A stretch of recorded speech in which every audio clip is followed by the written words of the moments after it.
ಇಡಿ ವಿರುದ್ಧ ಶಿವಮೊಗ್ಗದಲ್ಲಿ ಕಾಂಗ್ರೆಸ್ ಸಿಡಿದೆದ್ದಿದೆ. ಅಂಚೆ ಕಚೇರಿಗೆ ನುಗ್ಗದಂತ ಯುವ ಕಾಂಗ್ರೆಸ್ ಕಾರ್ಯಕರ್ತರು ಬಂದೋಬಸ್ತ್ನ ನಡುವೆಯೂ ಗೇಟ್ ಹಾರಿದ್ದಾರೆ ಕಾರ್ಯಕರ್ತರು. ಶಿವಮೊಗ್ಗದಲ್ಲಿ ಇಡಿ ವಿರುದ್ಧ ಕಾಂಗ್ರೆಸ್ನ ಕಾರ್ಯಕರ್ತರು ಸಿಡಿದೆದ್ದರು. ಸಂಸದರ ಮನೆಗೆ ಮುತ್ತಿಗೆ ಹಾಕೋದಕ್ಕೆ ಯತ್ನಿಸಿದ್ರು ಕೈ ಕಾರ್ಯಕರ್ತರು. ಕೇಂದ್ರ ಸರ್ಕಾರದಿಂದ ಇಡಿ ಇಲಾಖೆ ದುರ್ಬಳಕೆ ಆರೋಪ, ಸೋನಿಯಾ ಮತ್ತು ರಾಹುಲ್ ಗಾಂಧಿಯ ವಿರುದ್ಧ ದ್ವೇಷದ ರಾಜಕಾರಣ ನಡೀತಾ ಇದೆ ಅಂತ ಆರೋಪಿಸಿ ಕಾಂಗ್ರೆಸ್ ನಡೆಸ್ತಾ ಇರೋ ಪ್ರತಿಭಟನೆ. ದೇಶದಾದ್ಯಂತ ಕಾಂಗ್ರೆಸ್ ಕಾರ್ಯಕರ್ತರು ಪ್ರತಿಭಟನೆಗಿಳಿದಿದ್ದಾರೆ. ಎಲ್ಲಾ ಕಡೆ ಇಡಿ ಕಚೇರಿಯ ಮುಂದೆ ಪ್ರತಿಭಟನೆ ನಡೆಸಿದ್ದಾರೆ. ಕಾಂಗ್ರೆಸ್ನಲ್ಲಿ ಇಡಿ ವಿರುದ್ಧ ಶಿವಮೊಗ್ಗದಲ್ಲಿ ಕಾಂಗ್ರೆಸ್ನ ಕಾರ್ಯಕರ್ತರು ಇಡಿ ವಿರುದ್ಧ ನಡೆಸಿದಂತ ಪ್ರತಿಭಟನೆಯ ದೃಶ್ಯ. ಯುವ ಕಾಂಗ್ರೆಸ್ ಕಾರ್ಯಕರ್ತರು ಅಂಚೆ ಕಚೇರಿಗೆ ನುಗ್ಗಿದ್ದಾರೆ.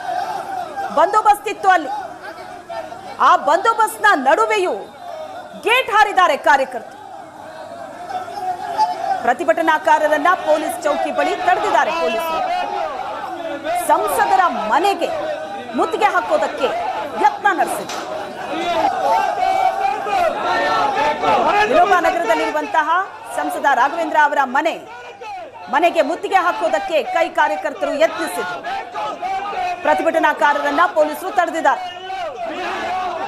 ಕಾಂಗ್ರೆಸ್ಸಿನ ಪ್ರತಿಭಟನೆ ಶಿವಮೊಗ್ಗದಲ್ಲಿ ತೀವ್ರಗೊಂಡಿತ್ತು. ದೇಶದಾದ್ಯಂತ ಕಾಂಗ್ರೆಸ್ ಕಾರ್ಯಕರ್ತರು ಪ್ರತಿಭಟನೆ ನಡೆಸಿದ್ದಾರೆ.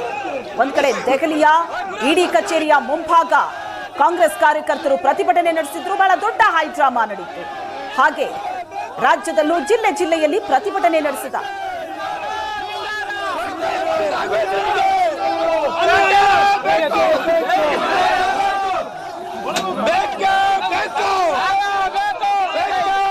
ಇವತ್ತಿನ ದಿನ ನಮ್ಮ ಶಿವಮೊಗ್ಗ ಜಿಲ್ಲಾ ಯುವ ಕಾಂಗ್ರೆಸ್ ವತಿಯಿಂದ ಏನು ಈ ಪ್ರತಿಭಟನೆ ಮಾಡ್ತಾ ಇದ್ದೀವಿ, ನಮ್ಮ ನಾಯಕರಾದಂಥ ರಾಹುಲ್ ಗಾಂಧಿ ಹಾಗೂ ನಮ್ಮ ನಾಯಕಿಯಾದಂಥ ಸೋನಿಯಾ ಗಾಂಧಿ ಅವರ ವಿರುದ್ಧ ಚಾರ್ಜ್ ಶೀಟ್ ಹಾಕಿದ್ದಾರೆ.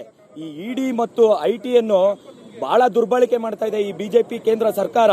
ಈ ಐಟಿ ಇಡಿಗಳನ್ನ ನಾಯಿಗಳ ತರ ಕೆಲಸ ಮಾಡಿಸ್ಕೊಂತ ಇದ್ದಾರೆ.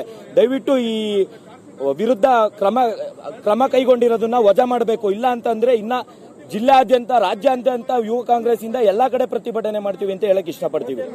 ಇವತ್ತು ನಾವು ಇದು ಪೋಸ್ಟ್ ಆಫೀಸಿಗೆ ಮುತ್ತಿಗೆ ಹಾಕಿದೀವಿ. ನಮ್ಮ ಕೇಂದ್ರ ಸರ್ಕಾರದ ಅಡಿಯಲ್ಲಿರುವಂತಹ ಪೋಸ್ಟ್ ಆಫೀಸಿಗೆ ಇದನ್ನ ಧಿಕ್ಕರಿಸಿ ನಾವು ಮುತ್ತಿಗೆ ಹಾಕಿದೀವಿ. ಈ ಚಾರ್ಜ್ ಶೀಟ್ ನ ಏನು ವಜಾಗೊಳಿಸಲಿಲ್ಲ ಅಂದ್ರೆ ಇನ್ನ ಮುಂಬರುವಂತ ದಿನಗಳಲ್ಲಿ ಇನ್ನ ದೊಡ್ಡ ಹೋರಾಟ ಮಾಡಬೇಕು ಅಂತ ಕೇಳ್ಕೊಂತೀವಿ. Harshit Gowda, youth Congress district president, Shivamogga. ಇವತ್ತಿನ ದಿನ ನಮ್ಮ ಶಿವಮೊಗ್ಗ ಜಿಲ್ಲಾ ಯುವ ಕಾಂಗ್ರೆಸ್ ವತಿಯಿಂದ